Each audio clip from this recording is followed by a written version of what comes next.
السلام علیکم ورحمۃ اللہ وبرکاتہ۔ الحمدللہ رب العالمین، اللہ رب العزت کی توفیق کے ساتھ آج ہم سورہ کہف کی آیت مبارکہ 29 کو تفسیر کے ساتھ سمجھیں گے۔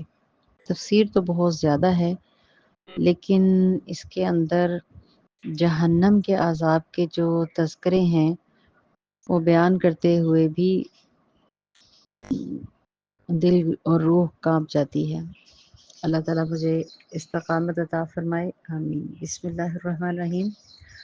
وَقُلِ الْحَقُّ مِن رَّبِّكُمْ، اور فرمائیے حق تمہارے رب کی طرف سے ہے۔ فَمَن شَاءَ، بس جس کا جی چاہے، فَلْيُؤْمِن وَمَن شَاءَ فَلْيَکْفُرْ، بس جس کا دل چاہے وہ ایمان لے آئے اور جس کا جی چاہے کفر کرتا رہے۔ اِنَّا أَعْتَدْنَا لِلظَّالِمِينَ نَارًا، بے شک ہم نے تیار کر رکھی ہے ظالموں کے لیے نارا آگ، احاط گھیر لیا ہے بہم سرادقها انہیں اس آگ کی دیواروں نے۔ دیکھیں احاطہ ہوتا ہے گھیرنا، سرادقها ہوتا ہے کہ جس کے چار کونے ہو اور اس کی دیواریں بلند ترین ہو، مطلب اس سے باہر نکلنے کی دروازہ کوئی نہیں ہے، دیواریں ہیں۔ وَأَن يَسْتَغِيثُوا، اور وہ فریاد کریں گے، یغاثوا بماء، بتاتے ہوئے بھی دل خوف کر رہا ہے، تو ان کی فریاد رسائی کی جائے گی ایسے پانی کے ساتھ کالمہلی، جو پیپ کی طرح غلیظ یشوی الوجوہ، اور اتنا گرم کہ بھون ڈالے گا۔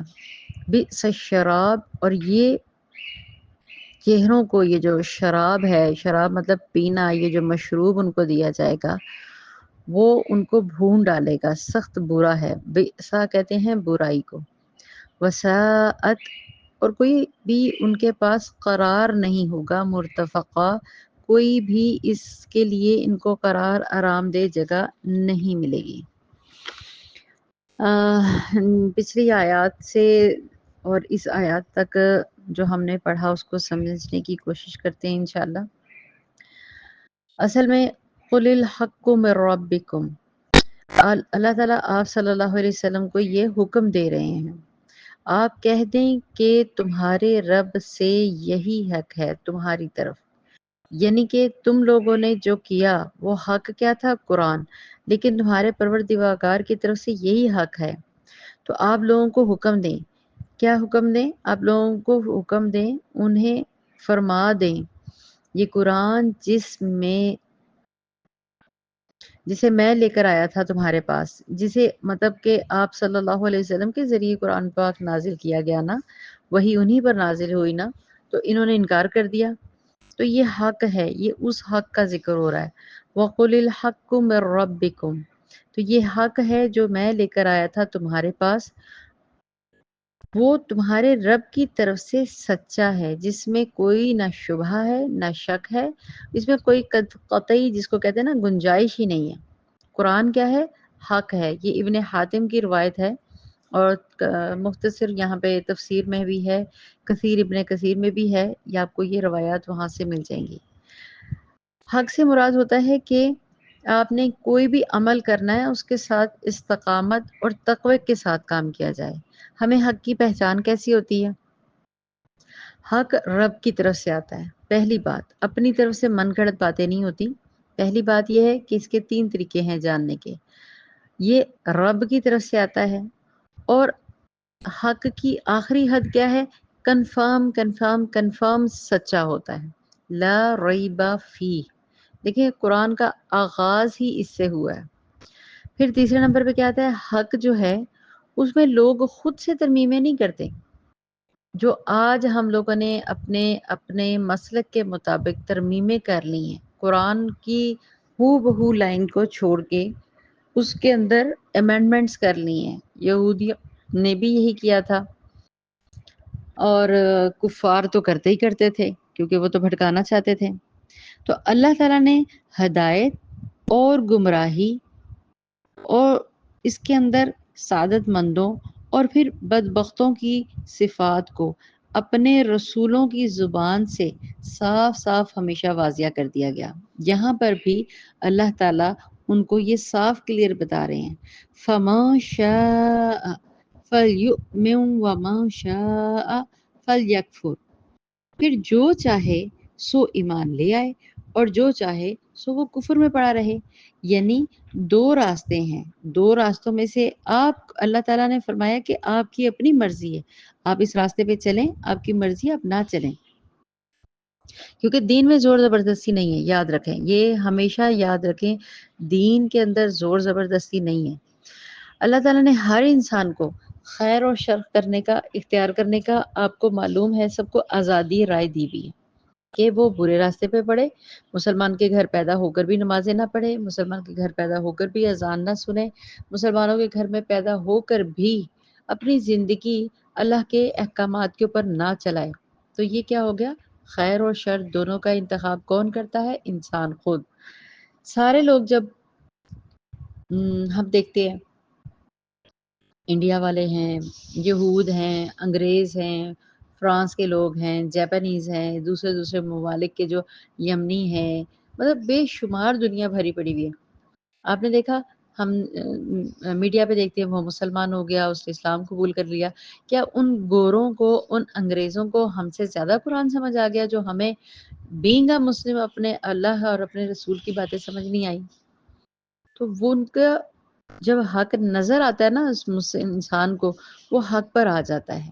تو اسی لیے کہا گیا کہ آزادی رائے دی گئی ہے، جسے چاہے اسے حق کی توفیق مل جاتی ہے، اور جو کفر کرتا رہے بس اس پر اللہ نے حجت قائم کر دی کہ میں نے تمہیں زبردستی نہیں تھا کہا، میں نے کہا تھا سمجھ کے ساتھ، شعور کے ساتھ تم جانو، دنیا میں پیدا کر کے آئے ہو، اتنے زیادہ ادیان ہیں یہاں پہ، ڈھونڈو تو صحیح کہ اللہ کا راستہ کون ہے۔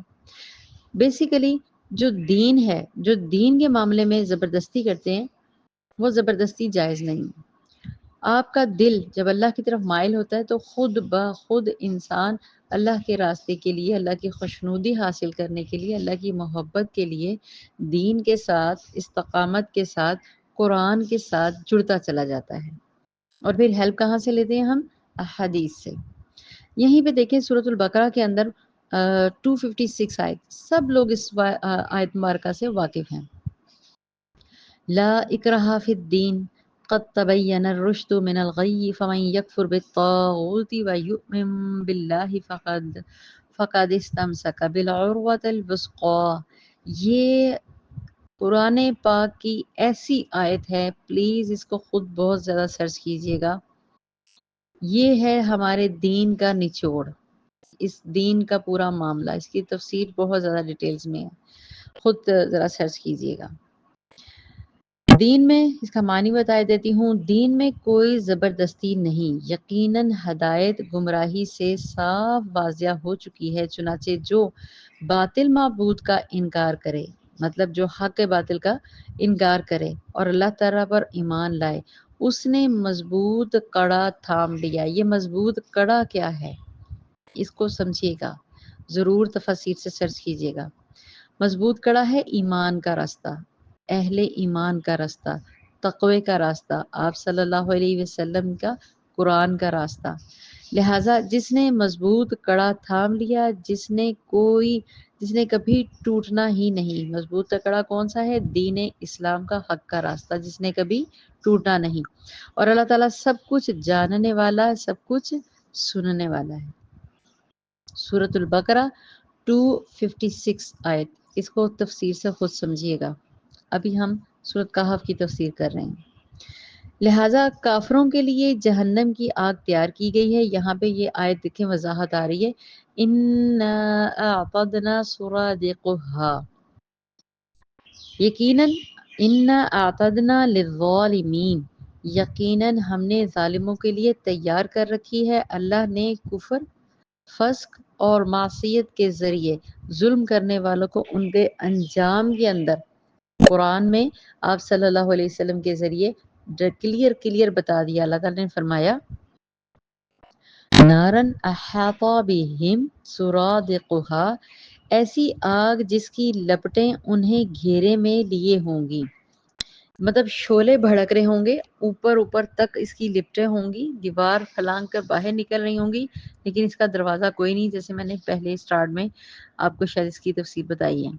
یعنی تم اس کتاب کو نہیں مانتے تو تم نے تمہارے لیے، تو اللہ تعالیٰ نے ان کے لیے کیا کیا؟ اپنے لیے انہوں نے خود آگ جو تیار کر رکھی ہے اللہ تعالیٰ نے، یہ ان کے لیے بتایا جا رہا ہے، جس کی قناتیں ظالموں کو گھیرے ہوں گی۔ قناتیں چار دیواری، میں نے پہلے بھی ذکر کیا، مطلب چار دیواریں جہاں سے نجات پانے کا کوئی راستہ نہیں ہے، کیونکہ دروازہ ہی نہیں ہے۔ انا للہ و انا الیہ راجعون۔ اہل جہنم کے لیے پانی کیسا ہوگا، اب اس کی وضاحت دیکھیں۔ وَأَن يَسْتَغِيثُوا، اور اگر وہ مانگیں گے پانی، یعنی کیا مانگیں گے؟ پیاس بجھانے کے لیے پانی کی فریاد کریں گے۔ یغاثوا بماء کالمہل، تو انہیں پگھلے ہوئے تانبے جیسا پانی دیا جائے گا۔ استغفر اللہ۔ اللہم اجرنی من النار، اللہم اجرنی من النار، اللہم اجرنا من النار، آمین۔ تو انہیں پگھلے ہوئے تانبے جیسا پانی دیا جائے گا، اور انہیں زیتون کے تلچھٹ کی طرح گاڑھا پانی یا خون اور پیپس یا پگھلا ہوا سیسا یا سخت گرم چیز دی جائے گی پینے کے لیے۔ یہ تفاسیر سے آپ کو اس کی الگ الگ مثالیں ملیں گی۔ یہ جو لفظ ہے نا کہ وہ جو پانی مشروب مانگیں گے، اس کی ڈیفینیشن اللہ تعالیٰ نے اس کو بتایا ہے، اور الگ الگ علماء نے ان تینوں کی مثال دی ہے کہ جیسے لوہا گاڑھا پگھلا ہو وہ مشروب ملے گا، یا آپ دیکھیں جب آپ لوہے کو پگھلائیں نیچے کالا زنگ کالا سا بیٹھ جاتا ہے جو کہ کھولتا ہوا پانی ہوگا، اس طرح کی مثال دی گئی ہے۔ یشوی الوجوہ، جو ان کے چہروں کو بھون ڈالے گا، انا للہ و انا الیہ، جو حرارت کی شدت کی وجہ سے چہروں کو بھون کر رکھ دے گا، اور وہ منہ کے پاس لائیں گے تو منہ کی کھال اس میں آ گرے گی۔ اب آپ خود سوچیں، میں اس آیت کا تفسیر کرتے ہوئے بھی ڈر رہی تھی، کیونکہ فوراً سے پہلے اللہ تعالیٰ سے اپنی مانگے استغفار، اتنا خوف یشوی الوجوہ کہ ان کے چہروں کو بھون ڈالے گا، کیوں؟ اس کی حرارت اتنی شدید ہوگی۔ یہ دیکھیں نا اللہ رب العزت نے کیا فرمایا، یہ سورۃ ابراہیم کے اندر ہی اس آیت کو آگے سے حوالہ میں دیتی ہوں۔ یتجرہ ولا یکاد ویصیغہ ویأتیہ الموت من کل مکان وما هو بمیت ومن ورائہ عذاب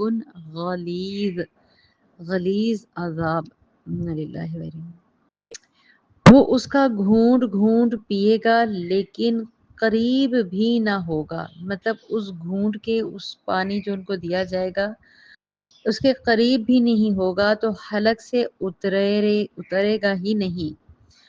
موت اس پر ہر طرف سے آئے گی، اتنا وہ تکلیف دہ ہوگا کہ اس کے پاس بھی کیا جائے گا تو اس کا جسم، اس کا چہرہ سارا پگھل کر تپش سے میلٹ ہو جائے گا، حالانکہ وہ مرے گا بھی نہیں۔ آپ یاد رکھیں اس شخص کو موت نہیں آئے گی، ان کافروں کو، اور اس کے پیچھے ایک سخت عذاب ہے۔ سورۃ ابراہیم کی آیت مبارکہ 17 کا میں نے ترجمہ آپ کو بتایا ہے۔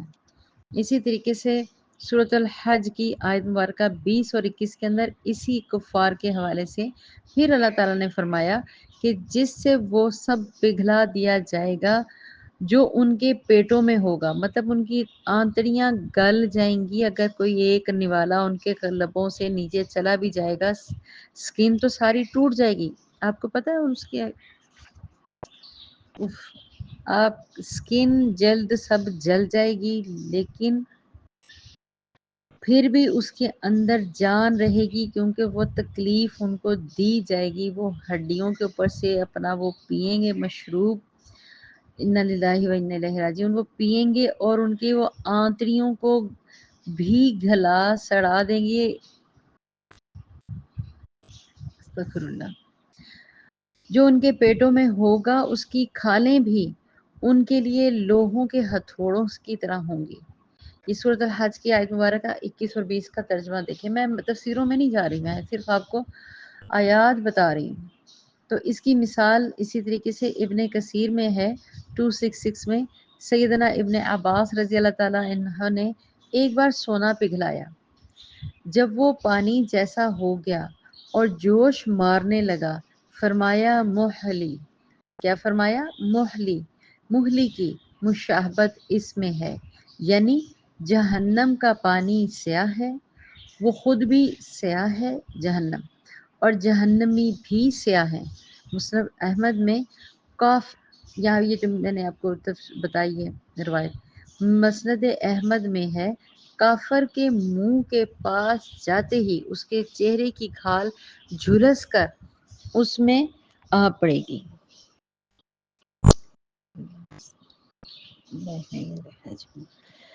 بئس الشراب، بڑا ہی برا مشروب ہے.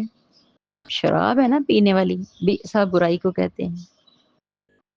جس سے وہ پیاس بجھانا چاہیں گے اس سے عذاب میں اضافہ ہوگا اور عقوبیت میں شدت ہوگی. وساءت مرتفقا، بہت ہی بری آرام گاہ ہے. مطلب وہ اگر ایک سیکنڈ کے لیے کہیں کہ ہمیں صبر آ جائے، ہم ٹھہر جائیں، تو اللہ تعالیٰ نے فرمایا وساءت، بہت ہی بری آرام گاہ ہے، آرام نہیں ملے گا ان کو. یہ آگ کے احوال کے یعنی کہ آرام کی بدترین جگہ ہے. یہاں کوئی آرام نہیں ہے بلکہ عذاب عظیم کا ذکر کیا جا رہا ہے. وساعت مرتفقہ، جو بہت ہی تکلیف دہ ہوگا، گھڑی بھر کے لیے بھی ان سے یہ عذاب بھی دور نہیں ہوگا، یہ یاد رکھیں. مطلب ان کا عذاب چلتا رہے گا، چلتا رہے گا، چلتا رہے گا، کیونکہ وہ جہنم کے گھڑے میں ہوں گے. اور اس طرح کی جیسے ہم نے پڑھا سرادقها کہ وہ اس شعلوں کی لپٹوں میں ہوں گے اور اس کا کوئی دروازہ نہیں کہ وہ بھاگ نکلیں.